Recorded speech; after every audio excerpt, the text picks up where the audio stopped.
আমার নাম হচ্ছে শতানিকা, যাকে আপনারা সবাই বিরিয়ানিওয়ালি নামে চেনেন। তো আজকের এই ভিডিওটা আমাকে নিয়েই। তো অনেক শুভেচ্ছা যারা এই ভিডিওটা দেখছেন ওই পার থেকে, তাদের সাথেও আজকে অনেক কথা হবে এবং অনেক অজানা তথ্য তারাও আজকে জানবে। তো দিদি, ফার্স্ট অফ অল তোমাকে একটা কোয়েশ্চেন করবো, সেটা হচ্ছে কি তুমি ভিডিওতে বলেছিলে যে তুমি রান্না করতে খুব ভালোবাসো আর ব্যবসা স্টার্ট করার পরেও তুমি রান্না শিখেছো। তো যেখানে তুমি বলেছিলে যে তুমি প্রফেশনাল কোনো শেফ না, তা এই যে বিজনেস স্টার্ট করার আগে একটা মানুষের থট প্রসেস থাকে যে কীভাবে স্টার্ট করবো, কীভাবে প্রিপারেশন নেবো, অনেক রকম চিন্তা থাকে, নেগেটিভ পজিটিভ সব কিছু মিলে। তোমার মাইন্ডসেটটা কী ছিল ব্যবসা স্টার্ট করার আগে, সেটা যদি তুমি একটু বলো। বেসিক্যালি যেহেতু রান্না করতে খুব ভালোবাসতাম, আর এই আইডিয়াটা অনেকদিন ধরেই ছিল, যেহেতু কেষ্টপুরে কোনো ভালো বিরিয়ানির দোকান নেই রিজনেবল প্রাইসে। তো সেই জন্যই ইচ্ছা ছিল যে এখানেই করার। আর ছোটোবেলা থেকেই বাবাকে দেখেছি ব্যবসা করতে, তো ওই জন্য ছোটোবেলা থেকে ভেবেছি স্বাধীনভাবে ব্যবসা করব। চাকরি করার মাইন্ডসেট ছিল না। আর যেটা দর্শকদের উদ্দেশ্যে বলার, যে ব্যবসা করার জন্য আগে সেটাকে নিয়ে ভাবতে হবে, সেটাকে নিয়ে আগে স্বপ্ন দেখতে হবে, চোখে ভাসতে হবে জিনিসটা, যে তুমি সেই জায়গাটাকে বা সেই জিনিসটাকে কত দূরে নিয়ে পৌঁছাতে চাও। তার জন্য পরিশ্রম তো অবশ্যই করতে হবে, কিন্তু মাথার বুদ্ধিটাকেও কাজে লাগাতে হবে। শুধু টাকা আর পরিশ্রম থাকলেই কিন্তু ব্যবসা দাঁড় করানো যায় না, বুদ্ধিটাও কিন্তু অনেকটা দরকার। তো যারা যারা ভাবছো শুরু করতে চাও বা এরকম কোনো ইন্ডাস্ট্রিতে ব্যবসা করতে চাও, তো গো ফর ইট। আমার মনে হয় যে একদমই টাইম ওয়েস্ট না করে ট্রাই করা তো ভালো। না ট্রাই করে ফেলিয়ার হওয়ার থেকে ট্রাই করে ফেলিয়ার হওয়া ভালো। আর রিসেন্ট তোমার ভিডিওগুলো অবজারভেশন করছিলাম, করার মধ্যে একটা ভিডিও আমার খুব ভালো লাগলো, যেটা তোমার অ্যাচিভমেন্ট বলতে পারো, যে 6 মান্থসের মধ্যে তোমার 12,000 মানে বিরিয়ানির প্যাকেট সেল হয়েছে। তো আমি তখন জিনিসটা দেখলাম যে আমার ভালো লাগলো যে এরকম একটা হিউজ অ্যাচিভমেন্ট দিদি কী করে করলো। তখন আমার এই কোয়েশ্চেনটা মাথায় আসলো যে তুমি এমন কি ইম্প্যাক্টফুল জিনিস করেছো যার কারণে যে এই অ্যাচিভমেন্টটা করেছো। ভালো জিনিস খাওয়াচ্ছি মানুষকে রিজনেবল প্রাইসে। অন্য দোকানের থেকে 10 টাকা বেশি আমাদের দোকানের দাম, কিন্তু তাও মানুষ প্রথম দিন থেকে দেখেছে যে কোয়ালিটি যদি তুমি, আমাকে অনেকজন এটা বলেছিল যে কোয়ালিটি যদি ভালো থাকে তাহলে কোনো কাস্টমার, মানে একটা কাস্টমার ফিরে গেলেও কেউ না কেউ ঠিকই আসবে, একদিন একদিন তুমি ঠিকই বড় হবে, কিন্তু কোয়ালিটিতে জীবনেও কোনোদিনও কম্প্রোমাইজ করবে না। এটা আমার বাবাও আমাকে শিখিয়েছিলেন, আর অনেক কাস্টমারও আমাকে বলেছিলেন যে 10 কেন, তুমি 15 টাকা 20 টাকা বেশি রাখো, কোনো অসুবিধা নেই, কিন্তু কোয়ালিটিতে কোনো রকম কখনো কম্প্রোমাইজ করবে না। তো প্রথম দিন থেকে এটাই আমার টার্গেট ছিল যে তামার হাঁড়িতে বানাবো, কাঠের জালে বানাবো। কিছু কিছু মানে স্পেশালিটি আমি রেখেছিলাম আমাদের বিরিয়ানিতে, যেটা লোকালি কেষ্টপুরে পাওয়া যায় না। তো সেই ক্ষেত্রে মানুষ বুঝেছে, প্রথম দিকে হয়তো বোঝেনি, বাট আস্তে আস্তে আস্তে মানুষ বুঝেছে, খেয়েছে, হয়তো কারোর ভালো লেগেছে, কারোর খারাপ লেগেছে, বাট বেশিরভাগ মানুষেরই ভালো লেগেছে, এটুকু বলতে পারি। আমি অনেকে দেখি কমেন্ট বক্সে তোমাকে নেগেটিভ ওয়েতে ট্রোল করে, অনেকে পজিটিভিটি দেখায়। তো এই দুটো জিনিস থাকবে, এটা কমন সব ক্ষেত্রে, সে আমাদের ভিডিও ক্রিয়েটারের ক্ষেত্রে হোক বা ব্যবসার ক্ষেত্রেও। রিসেন্টলি আমি দেখছিলাম কি তোমার মটন বিরিয়ানির দামটা আপ ডাউন খাচ্ছে বিকজ অফ মানে মটনের দামের জন্য। তা ওটা কি সামনের দিনে কি 200 টাকা 250 টাকার ওপরে কি যেতে পারে? 250 টাকার ওপরে যাবে না, বাট 200 টাকার ওপরে যেতে পারে। কারণ এখন আজকে মাটনের দাম ছিল 1200 টাকা কিলো। এবার যদি ঈদের পরেও যদি না কমে, সেক্ষেত্রে আমাদেরকে বাড়াতে হবে, কিছু করার নেই। দিদি, একটা কমন কমেন্ট আসে তোমার এতে, অনেকেই বলে যে তুমি নাকি জাস্ট ভিডিও করো, বাট যখন মানে বিক্রিটা কম হয় বাট ভিডিওটা বেশি হয়, এটা অনেকে বলে। তুমি তখন একটা জায়গায় কমেন্টে যখন বলেছিলে যে নাকি যখন আমাদের কাস্টমার আসে তখন আমরা কাস্টমার করতে আসি, তখন কাস্টমার সময় তো আমি এগুলো করতে পারি না, কাস্টমার আমার ফার্স্ট প্রায়োরিটি। তো সেটা নিয়ে যদি কিছু বলো। হ্যাঁ, অফকোর্স, কারণ অনেকে বলে যে আমি যখন ভিডিও করি পেছনে একটা কোনো কাস্টমার থাকে না। স্বাভাবিক, কাস্টমার থাকলে আমরা প্রত্যেকে তার ওপরই ফোকাস করি, সে যাতে তার কোন জিনিসটা দরকার, তার কী কী কোয়ারিজ আছে সেগুলো ক্লিয়ার করা, আর কী কী অ্যাভেলেবেল আছে আমাদের আইটেম সেগুলো বলা। তো অফকোর্স আমাদের কাছে প্রচুর স্টাফ নেই, আমরা মোটে 2-3 জন মিলে দোকান সামলে। তো সেক্ষেত্রে কখনোই সম্ভব না সেই মুহূর্তে গিয়ে ভিডিও করা, সেটা অনেক কাস্টমার একটুখানি অকওয়ার্ডও ফিল করে যে ভিডিওতে আসবো না, একটু ক্যামেরা শাই হয়। তো সেক্ষেত্রে তখন করি না। আবার কখনো কখনো করেও থাকি, যে যে কাস্টমার বলেন আমি রিভিউ দিতে চাই, তারটা করাও হয়, বাট খুব কম সেটা, মানে 10টার মধ্যে হয়তো একজন এরকম থাকে। তো আমরা তাদেরকে এম্বারেস করতে চাই না, তারা আসে নর্মালি বিরিয়ানি নেয় চলে যায়, যখন ফ্রি থাকি তখন ভিডিও বানাই, বাস, আর কিছু না। আর তুমি ম্যানিফেস্টিংয়ে বিশ্বাস করো তো? কারণ এটা দেখছিলাম তুমি বলেছিলে যে তুমি তোমার ফটো ব্যানারে দেখতে চাও, ঠিক আছে? তো তোমার সামনের দিনে গ্রো আপের মাইন্ডসেটটা কী, সেটা যদি একটুখানি বলো। দেখো, আমার ফটো আমি ব্যানারে দেখতে চাই কি না চাই, বাট আমি বিরিয়ানিওয়ালি যে দোকানটা সেটাকে অনেক বড় জায়গায় নিয়ে যেতে চাই। এই ব্যবসাটা শুরু করার পেছনে অনেকজনের স্বপ্ন লুকিয়ে আছে, প্রত্যেকে অনেক কষ্ট করেছে, কেউ শ্রম দিয়ে, কেউ বুদ্ধি দিয়ে, প্রত্যেকেই খুব কষ্ট করেছি। তো আমি শুধু নিজেকে প্রমোট করি না কখনোই, বাট আমি মনে করি আমি পুরো টিমটাই আমাদের বিরিয়ানিওয়ালি। একার দ্বারা কোনোদিনই সম্ভব নয়। আমার সাথে যারা আছে, যারা আমার সাথে একই তাল মিলিয়ে কাজ করে, বাট ক্যামেরার সামনে আসে না হয়তো, বাট অফ ক্যামেরায় অনেকজন থাকে। তো প্রত্যেককে নিয়েই বিরিয়ানিওয়ালি। তো আমার ছবি ব্যানারে আসবে কিনা আমি জানি না, বাট বিরিয়ানিওয়ালি একদিন ব্র্যান্ড হবে আর অনেক বড় একটা তার পোস্টার হবে। এইটা আমার খুব বড় একটা স্বপ্ন।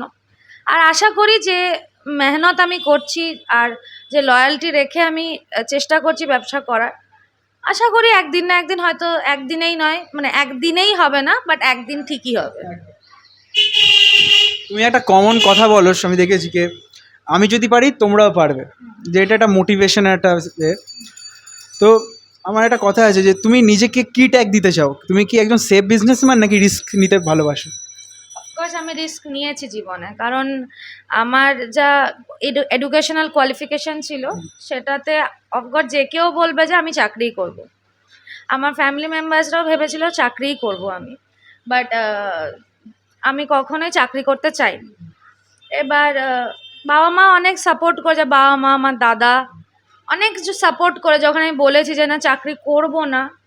এবার দেখো, তারা তো ছোটো থেকে বড় করেছে, তারা আমাকে পড়াশোনা করিয়েছে, এটা ভেবেই করিয়েছে হয়তো আমার ছেলে মেয়ে, মা বাবারা কী চায় যে আমার ছেলে মেয়ে শান্তিতে থাকবে, ভালো থাকবে, বেশি কষ্ট যাতে না করতে হয়, আবার যেন কোনো কিছুর অভাবও না হয়, সব দিকটাই কিন্তু তারা ভাবে।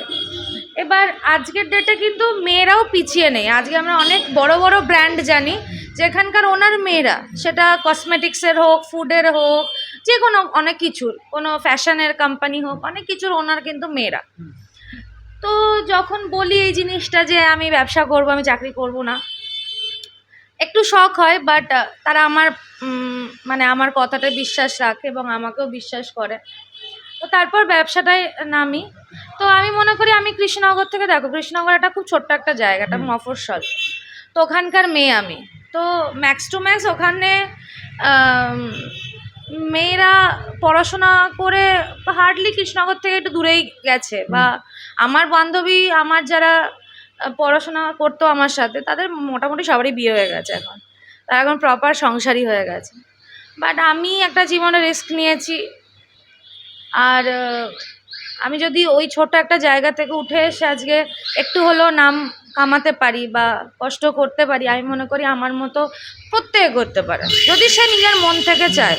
হ্যাঁ, গরম লাগছে, বাড়ি থেকে বেরোবো না, ওটাও ভাবলে হবে না। এক্সকিউজেস দিয়ে কোনোদিন সাকসেসফুল হওয়া যায় না, আমারও কষ্ট হয়। বিশ্বাস করে এই গরমে, এত গরমে চুলার সামনে দাঁড়িয়ে রান্না করতে আমারও কষ্ট হয়, তারপর দোকান সামলাতে আমারও কষ্ট হয়, কিন্তু মুখে সবসময় হাসি রাখতে হবে, এটাই হচ্ছে ব্যাপার। যে কিন্তু যখন ধরো খেলো কাস্টমার, তারপর যখন বলে না যে খুব ভালো হয়েছে বিরিয়ানিটা আজকে, তখন ওই সব মনে হয় সব কষ্টগুলো চলে গেল। দেখো, বেসিক্যালি দিনের শেষে আমি একটা মানুষ, তা আমি শুধু ব্যবসা করার জন্য, পয়সা ইনকাম করার জন্য এই বিরিয়ানিওয়ালি খুলিনি। তাহলে আমি যে বিরিয়ানিটা বিক্রি করছি 120 টাকায়, সেটা আমি যে জিনিসটা দিয়েছি সেটা 200 টাকায় বাইরে ইজিলি বিক্রি হচ্ছে 200 টাকায়, বাট আমি 120 টাকাতেই রেখেছি যাতে সব রকম মানুষ খেতে পারে।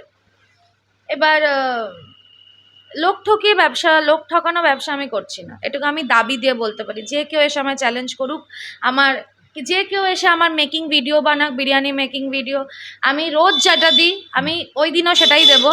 আমার কোনো রকম কোনো আলাদা কোনো প্রোডাক্ট নেই। আমার এই কিচেন সামনেই, তুমি চাইলে গিয়ে দেখতে পারো কী কী জিনিস রাখা আছে। তো এখানে হিডেন কোনো ব্যাপারই নেই। হিডেন থাকবে কেন? এটা তো আমি এখানে কোনো গুপ্ত কিছু করতে এসেছি, না। বিজনেস করতে এসেছি। আগে আমরা একটা বাড়িতে করতাম, তো এখন আমরা আমাদের দোকানের পাশে আর একটা দোকানে করি। তো কোথাওই কোনো হিডেন কোনো ব্যাপার নেই। তো আলটিমেটলি কোনো রকম লোক ঠকানো ব্যবসা অনেকের একটা পারসেপশন থাকে যে তুমি হয়তো কোনো সিক্রেট মশলা দিচ্ছ, এটা অনেকের ক্ষেত্রে থাকে এরকম পারসেপশন, কিন্তু এটা তুমি বলতে চাচ্ছি এরকম কোনো কিছু না। যা সিক্রেট বলে দেখো, সিক্রেট বলে কোনো কিছুই হয় না, হয় হচ্ছে পরিমাণ। আমাদের যেটা পরিমাণ সেটা আমাদের পরিমাণ, সেটা সিক্রেট আমাদের কাছে। আদার্স যে ব্র্যান্ড আছে তাদের যেটা পরিমাণ তাদের কাছে সিক্রেট। আলাদা সিক্রেট বলে কিছু হয় না। বিরিয়ানিতে কি কি মশলা ব্যবহার হয় সেটা সবাই জানে। আর দারচিনি, লবঙ্গ, এলাচ যা যা কিছু ব্যবহার হয় সবাই জানে, যে 7-8 রকমের, কেউ 10 রকমেরও মশলা মেশায়। আমরা আমাদের পরিমাণটা আমরা জানি, আদার্সরা তাদের পরিমাণটা তারা জানে। এবার এই যে পরিমাণটা সেটা হয় সিক্রেট, সেটা কেউ কাউকে বলে না। এক্স্যাক্টলি এটাই হচ্ছে সিক্রেট, আর কিছু না। এই তোমার কাছে লাস্ট একটা কোয়েশ্চেন, কে বিজনেস হোক বা যে কোনো কিছু কেউ শুরু করতে চাইছে, ধরো তুমি যেরকম বললে যে তুমি এডুকেশন কমপ্লিট করার পরে এরকম একটা রিস্কি ডিসিশন নিলে যে তুমি বিজনেস করবে, এবার ধরো দেখা যাচ্ছে কেউ হয়তো বললো আমি অন্য কিছু করব, তো তার লাইফের ওই টাইমটাতে ধরো অনেকে মানছে না, তখন তার মূল মন্ত্রটা কী হবে, বা তার তো একটা মানে নিজের সাথে নিজের একটা লড়াই থাকে যে না আমাকে জিততে হবে। যেন তো তুমি বললে যে আমারও ধৈর্য অনেক সময় হারিয়ে যায়, কিন্তু তাও হাসি মুখে করে যায়। তো একটা মানুষ যখন রিস্কি কিছু করবে তখন তার প্রতিদিনের একটা মোটিভেশন বা মূল মন্ত্র কী হবে, যেটা সাকসেস পেয়ে গেলেও মাথায় রাখতে হবে, সেটা যদি একটুখানি লাস্ট বলে দাও। দেখো, সবার লাইফের সিনারিটা তো একরকম হয় না। আমার লাইফে আমার বাবা মা খুব সাপোর্ট করেছিল, আমার দাদা সাপোর্ট করেছিল, তাই হয়তো আমি এটাই আসতে পেরেছি।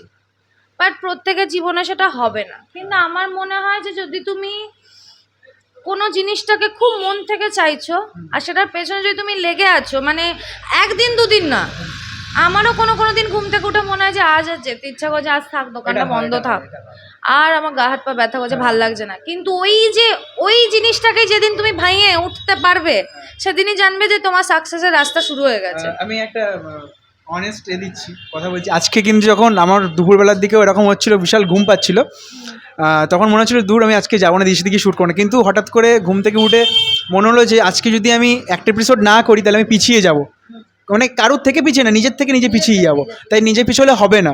ঠিক আছে, বলো। এক্স্যাক্টলি এটাই, যে ওই যে মোমেন্টটা যদি তুমি ব্রেক করে উঠে আসতে পারো, তবেই তোমার মানে সাকসেসের রাস্তাটা শুরু হয়ে গেল, তুমি ভেবে নেবে। বাট ওই যে তোমাকে ওই আলিসি যদি তোমাকে শুয়েই রাখলো, ব্যাস তোমার গোটা জীবনটাই শুয়ে গেল, কিছু করার নেই। এবার নিজের ড্রিম, নিজের প্যাশন নিজেকে চুজ করতে হবে। আমি বিরিয়ানি করছি মানে তোমাকেও বিরিয়ানি করতে হবে, তার কোনো মানে নেই। তোমার যেটাই ইন্টারেস্ট বেশি তুমি সেটাকেই ফলো করো, সেটাকেই তুমি তোমার কেরিয়ার বানানোর চেষ্টা করো। আমার রান্না বান্নাতে ঝোঁক ছিল, মানুষকে রান্না করে খাওয়াতে ভালো লাগতো। আর কেষ্টপুরে সত্যি বলতে বিরিয়ানি পাওয়া যায় না ভালো, রিজনেবল 400 টাকা দিয়ে বিরিয়ানি খাওয়া পসিবল নয়। এবার আমি যখনই কৃষ্ণনগর যেতাম আমার বাবার জন্য, আমার জন্য ব্যারাকপুরে বিরিয়ানি নিয়ে যেতাম, ব্যারাকপুর থেকে। আমি নামটা মেনশন করছি না, হ্যাঁ আমি চেষ্টা করি। দেখো, ওনাদের থেকে আমি অনেকটা ইন্সপায়ার হয়েছি। আমি ভালো জিনিস, ওকে, কিন্তু নিজের মতো করে সেটাকে ক্রিয়েট করতে, হ্যাঁ ওইটাই বলছি যে ওনারা একটা ওনাদের সেগমেন্টে বানায়। আমি ওটা অনেকবার হয়েছে ওনাদের কিচেনে ঢুকে গিয়ে দেখেছি। আমি কোনো ব্র্যান্ডের নাম করছি না, বাট সবাই বুঝতে হবে ব্যারাকপুরে খুব নামি দামি কয়েকটা ব্র্যান্ডের কথা বলছি। তো আমি ওখানে গিয়ে দেখেছি, আমি শিখেছি যে কীভাবে করছে না করছে, খুব ডিটেলসে কোনো দিনই শিখিনি। তারপর আমি ওনাদের প্রাইসের সাথে আমার প্রাইসের আকাশ পাতাল তফাৎ। তো এই প্রাইজের মধ্যে যতটা ওই স্টাইলটাকে আনা গেছে আমি চেষ্টা করেছি, ব্যাস এইটুকুই। তো লাস্ট একটা কথা বলবো যে দিদির এই জার্নিটাতে যেটা শেখা যায় যে যদি কারোর লাইফে প্যাশন থাকে সেটাকে ফলো করো, ঠিক আছে, ভয় পেও না, রিস্ক নাও। আর যেটা দিদি বললো যে আলস্য যদি জড়ো একবার হয়ে যাও তাহলে কিন্তু তুমি সাকসেস কোনোদিনও পাবে না। আর এক্সকিউজ দিও না, ঠিক আছে, কষ্ট হচ্ছে, ধৈর্য হারিয়ে ফেলছো, কিন্তু তারপরও তোমাকে ওইগুলোকে পুল অফ করে এই জায়গাটা দাঁড়াতে পারলে কিন্তু দিদির মতো একটা পজিশনে যেতে পারবে। সেটা শুধু বিরিয়ানির ক্ষেত্রে না, যে কোনো ফিল্ডে, সে তুমি খেলাধুলো করো বা যে কোনো ফিল্ডে। তো আজকের এই পডকাস্টটা এই অবধি, দেখা হচ্ছে নতুন একটা পডকাস্টে, বাই।